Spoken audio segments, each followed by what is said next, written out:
द्वार हैं, कहां से दरवाजे हैं, कहां से खिड़कियां हैं, कहां से सींचे काटे जा सकते हैं, किस पहरेदार को रुष्वत खिलाई जा सकती है, कौन सा जेलर कमजोर है, कौन सा जेलर रात में शराब पी के मस्त हो जाता है, भूल भाल जाता है। बुद्ध का अर्थ है ऐसा व्यक्ति जो इस संसार में बंद था, ठीक तुम जैसा, अब बाहर हो गया है, उससे साथ जोड़ लो। संघ से संबंध है, उन लोगों से साथ जोड़ लो जो अभी जेल में तुम्हारे साथ बंद हैं, उनके साथ इकट्ठे हो जाओ। मुझसे लोग पूछते हैं कि आप सन्यास देकर गैरिक लोगों की जमात क्यों पैदा कर रहे हैं? यह संघ है। अकेले अकेले आदमी कमजोर है, संग साथ मजबूत हो जाता है। जो एक ना कर सके 10 कर सकेंगे, जो 10 ना कर सकें 100 कर सकेंगे, जो 100 ना कर सकें 1000 कर सकेंगे। जैसे जैसे तुम संगठित होते चले जाते हो, तुम्हारी अपनी कमजोरियां तुम्हारे संगी साथियों के बल के साथ संयुक्त हो जाती, तुम ज्यादा बलवान हो जाते हो। तब एक बड़ी लहर पैदा होती है जिस पर सवार हो जाना आसान है। तो बुद्ध ने कहा, बुद्ध का स्मरण जो रखता है, संघ का स्मरण जो रखता है, और दोनों के पार जो धर्म है उसका स्मरण जो रखता है, जिन्होंने पा लिया उनका स्मरण, जो पाने चल पड़े हैं उनका स्मरण, और जो पा लिया गया है उसका स्मरण। ये 3 महत्वपूर्ण स्मृतियां हैं। इनको बुद्ध ने त्रिरत्न कहा है, त्रिशरण कहा है। ये बुद्ध धर्म के 3 रत्न हैं। बुद्धम शरणम गच्छामि, संघम शरणम गच्छामि, धम्मम शरणम गच्छामि। सुप्त बुद्धम पबुझंती सदा गौतम सावका, एसम दिवाचारत्तो चा निच्चम कायगता सती। सुप्त बुद्धम पबुझंती सदा गौतम सावका, एसम दिवाचारत्तो चा अहिंसाय रतो मना। सुप्त बुद्धम पबुझंती सदा गौतम सावका, एसम देवाचारत्तो चा भावनाय रतो मना। पहली 3 बातें अपने से बाहर के लिए, बुद्ध के लिए, संघ के लिए, धर्म के लिए। दूसरी 3 बातें अपने भीतर के लिए, जिनकी स्मृति दिन रात सदा अपनी काया की स्मृति में लीन रहती है। बॉडी अवेयरनेस, उठते हैं, बैठते हैं, चलते हैं, लेकिन ध्यान रखते हैं मेरी देह से क्या हो रहा है। जिनकी स्मृति दिन रात सदा काया के प्रति जागरूक रहती है, वे गौतम के शिष्य सदा सुप्रबोध के साथ सोते और जागते। बुद्ध का इस पर बड़ा जोर था। काया हमारी पहली परत है, परत के परत, परत के भीतर परतें। काया पहली परत है, दूसरी परत विचार की है, तीसरी परत भाव की है। 3 परतें, शरीर, मन, हृदय। इन तीनों के पार हमारे असली सम्राट का निवास है। इन 3 दीवालों के पार भगवत्ता विराजमान है। इन 3 परकोटों को पार करना है। तो परकोटों को पार करने के लिए स्मृति चाहिए। पहले काय स्मृति, उठो तो जानना कि उठे, बैठो तो जानना कि बैठे, भोजन करो तो जानना कि भोजन कर रहे हो, स्नान करो तो जानना कि स्नान कर रहे हो। तुम्हारा शरीर यंत्रवत ना रहे, तुम्हारे शरीर की प्रत्येक प्रक्रिया बोधपूर्वक होने लगे। कठिन है, भूल भूल जाओगे, करना कोशिश। रास्ते पर चलते जब तुम लौट के जाओ तो जरा कोशिश करना कि थोड़ी देर याद रखो कि शरीर चल रहा है। 2 सेकंड याद रहेगा, भूल गए, मन कहीं और चला गया, फिर छिटक गया। फिर थोड़ी देर बाद याद आएगी कि अरे मैं तो कुछ और सोचने लगा, फिर पकड़ के शरीर पर ध्यान को ले आना। वर्षों की चेष्टा से काय स्मृति सधती, और जब काय स्मृति सध जाती तो जीवन में बहुत सी बातें अपने आप समाप्त हो जाती। जैसे क्रोध समाप्त हो जाएगा, काम वासना समाप्त हो जाएगी, लोभ समाप्त हो जाएगा, क्योंकि ये सब काया की बेहोशी है। काम वासना उठती है काया की बेहोशी से। जब तुम्हारे भीतर काम वासना उठती तो काया की बेहोशी तुम पर हावी हो जाती।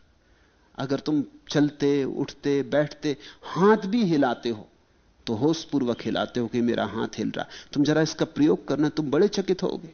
यह हाथ उठाया मैंने, इसको अगर होशपूर्वक उठाया, जानते हुए कि हाथ उठा रहा हूं, आहिस्ता आहिस्ता उठाया, तब तुम चकित होगे कि हाथ के उठाने में भी भीतर बड़ी शांति मालूम होगी। इसी आधार पर चीन में ताइची का विकास हुआ, बुद्ध की काय स्मृति के आधार पर। प्रत्येक क्रिया शरीर की बहुत धीमे धीमे करना। बुद्ध कहते हैं अपने भिक्षु से आहिस्ता चलो, धीमे चलो, ताकि स्मृति साध सको। आहिस्ता आहिस्ता एक एक कदम उठाओ, जानते हुए उठाओ कि बायां कदम उठाया कि दायां कदम उठाया।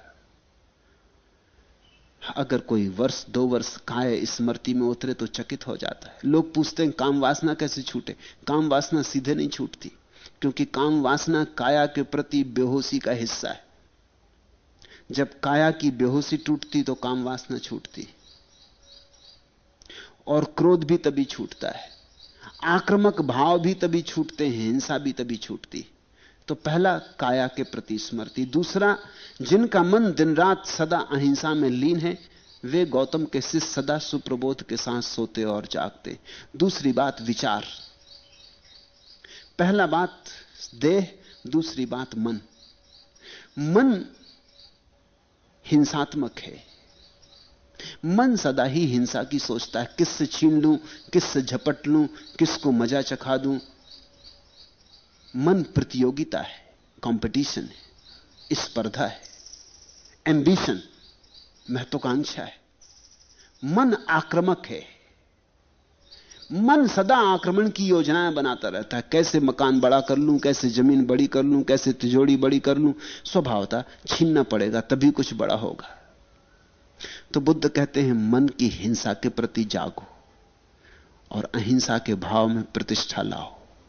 यहां न कुछ कमाने जैसा है, न जोड़ने जैसा, न बढ़ाने जैसा। यहां सब बढ़ाया न बढ़ाया बराबर हो जाता है। यहां की दौलत दौलत नहीं, यहां का राज्य राज्य नहीं। अनाक्रामक बनो।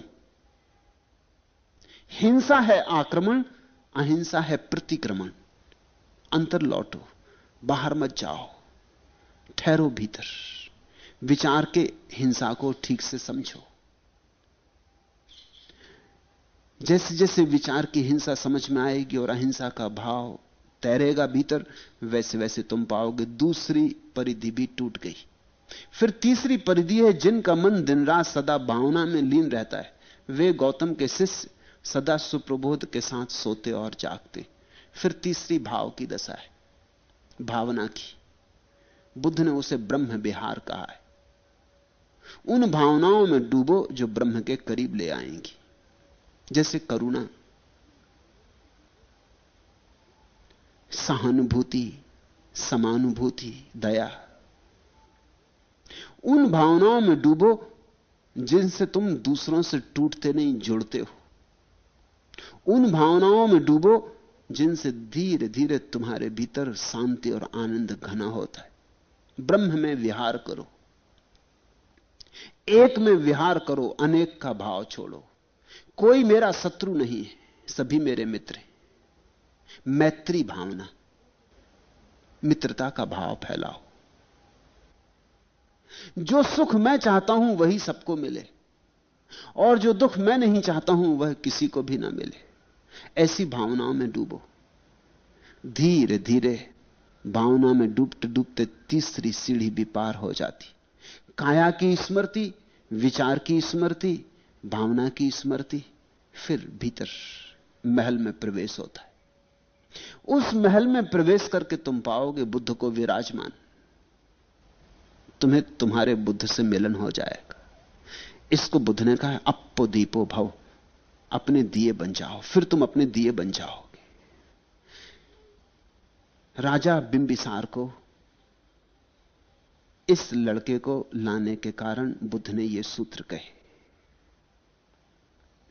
इस कहानी में मैंने एक छोटा सा फर्क किया है, उसकी मैं क्षमा याचना कर लूं, करना पड़ा। इतना सा फर्क किया है, पंडित और शास्त्री जनों को अड़चन होगी। फर्क यह किया है, कथा में ऐसा कहा गया है, कथा ऐसे शुरू होती कि राजगृह में 2 लड़के थे, एक था सम्यक दृष्टि, दूसरा था मिथ्या दृष्टि। दोनों साथ खेलते थे। सम्यक दृष्टि खेलते समय नमो बुद्धस्स का पाठ करता था और मिथ्या दृष्टि नमो अरिहंताणम। इशारा साफ है। जिसने भी कथा रची होगी, लिखी होगी शास्त्र में, वो ये कह रहा है कि जो बुद्ध का स्मरण करता है वो तो पहुंच जाता है, जो महावीर का स्मरण करता है वो नहीं पहुंचता। जिसने कहानी लिखी होगी उसकी दृष्टि बड़ी क्षुद्र और सांप्रदायिक रही होगी। तो जो नमो बुद्धस्स का पाठ करता वो तो जीतता था, उसको कहा सम्यक दृष्टि। और जो नमो अरिहंताणम, जिनों का स्मरण करता था, अरिहंतों का स्मरण करता था, महावीर का, नेमी का, पार्श्व का स्मरण करता था, उसको कहा मिथ्या दृष्टि। वो हारता था। इतना मैंने फर्क किया है, इतना मैंने अलग कर दिया है, क्योंकि मुझे लगा कि उतनी बात बुद्ध के साथ मेल नहीं खाएगी। क्योंकि बुद्ध का और अरिहंत का एक ही अर्थ होता है। बुद्ध का अर्थ होता है जो जाग गया, अरिहंत का अर्थ होता है जिसने अपने शत्रुओं पर विजय पा ली। मूर्छा शत्रु है, मूर्छा ही तो शत्रु है। काम, क्रोध, लोभ, मद, मत्सर शत्रु हैं। शत्रुओं पर विजय कैसे पाई जाती? जाग कर पाई जाती। बुद्ध का भी एक नाम अरिहंत है, कृष्ण का भी एक नाम अरिहंत है, और मैं तो क्राइस्ट को भी अरिहंत कहता हूं और मोहम्मद को भी अरिहंत कहता हूं।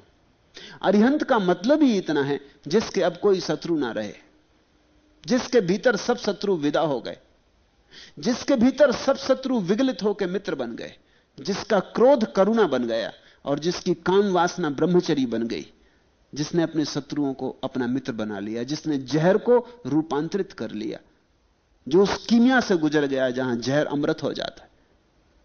तो इतना फर्क मैंने किया है, इतना कहानी में मैंने तोड़ दिया, अलग कर दिया, क्योंकि उतनी बात मुझे सांप्रदायिक मालूम पड़ी। और बुद्ध का सांप्रदायिक होने से कोई संबंध नहीं हो सकता। कहानी बुद्ध ने नहीं लिखी है, कहानी किसी अनुयायी ने लिखी होगी। अनुयायियों की क्षुद्र बुद्धि ने बड़े उपद्रव किए। ऐसी कहानियां जैन ग्रंथों में भी हैं जिनमें बुद्ध को गाली दी गई है। ऐसी कहानियां बुद्ध ग्रंथों में हैं जिनमें जैनों को गाली दी गई है। ये ओछी बातें हैं। धर्म बड़ा विराट है। और जब भी मुझे ऐसा लगता है कि किसी शास्त्र में किसी सूत्र को बदलने की जरूरत है, तो मैं जरा भी हिचकिचाता नहीं। मेरी शास्त्र के प्रति कोई निष्ठा ही नहीं। मैं शास्त्री नहीं हूं। मैं पूरी स्वतंत्रता मानता हूं अपनी, क्योंकि मेरी निष्ठा बुद्ध के प्रति है, शास्त्र के प्रति नहीं है। इस कहानी को पढ़ते वक्त मुझे लगा कि अगर बुद्ध भी इस कहानी को पढ़ेंगे तो इतना हिस्सा छोड़ देंगे। उतना मैंने छोड़ दिया है। अगर मैं जिम्मेवार हूं किसी के प्रति तो बुद्ध के प्रति, और किसी के प्रति नहीं। अगर महावीर के वचनों में मुझे कुछ वचन ऐसे लगते हैं जो कि महावीर के वचन नहीं हो सकते, नहीं होने चाहिए, मैंने उनको छोड़ देता हूं। कभी मुझे ऐसा लगता है कि यह अर्थ नहीं किया जाना चाहिए तो अर्थ बदल देता हूं। इसलिए मुझसे पंडित नाराज भी हैं। वो कहते हैं कि मैं शास्त्रों में हेरफेर करता हूं। शास्त्र में मेरी कोई निष्ठा नहीं है। शास्त्र मेरे लिए खिलवाड़ है। मेरी निष्ठा शास्त्र से बहुत पार है। मेरी निष्ठा तो अनुभव में है। मेरी निष्ठा मेरे भीतर है। जो मेरी निष्ठा पर कस जाता है, मुझे लगता है कि यह बात मैं भी कह सकता हूं तो ही मैं बुद्ध से कहलवाऊंगा, मैं भी कह सकता हूं तो मैं महावीर से कहलवाऊंगा। इसलिए जैन मुझसे प्रसन्न नहीं है, क्योंकि वो कहते हैं महावीर से मैंने ऐसी बातें कहलवा दी जो महावीर ने नहीं कही। उनको पता नहीं कि महावीर और मुझ में 2500 साल का फर्क हो गया। आज महावीर लौटते तो जो मैं कह रहा हूं वही कहते। 2500 साल बाद इतना फर्क ना पड़ता। महावीर जड़ बुद्धि नहीं थे, कोई ग्रामोफोन के रिकॉर्ड नहीं थे कि वही का वही दोहराते रहते। मुझसे बौद्ध नाराज है। मैं नागपुर में ठहरा था तो एक बड़े बौद्ध भिक्षु हैं, बड़े पंडित हैं, आनंद कौशल्यायन। वो मुझे मिलने आए। उन्होंने कहा कि आप कुछ ऐसी बातें कहते हैं जो शास्त्र में नहीं है। किस शास्त्र में? आपने कुछ ऐसी बातें जोड़ दी हैं जो कहीं भी नहीं लिखी। मेरी जिंदगी शास्त्र पढ़ते हो गई। तो मैंने उनसे कहा, ना लिखी हो तो लिख लेनी चाहिए, क्योंकि शास्त्र किसी ने लिखे। तुम इतना और जोड़ लो। मैं बुद्ध का नया संस्करण हूं। संस्करणों में थोड़ा फर्क हो जाता है। वो तो बहुत नाराज हो गए, कहने लगे शास्त्र में कैसे कुछ जोड़ा जा सकता। मैंने कहा, मैं जोड़ूंगा, मैं घटाऊंगा, क्योंकि जो बात मुझे लगती है ओछी है वो कैसे बुद्ध से कहलवाऊं? अन्याय हो जाएगा।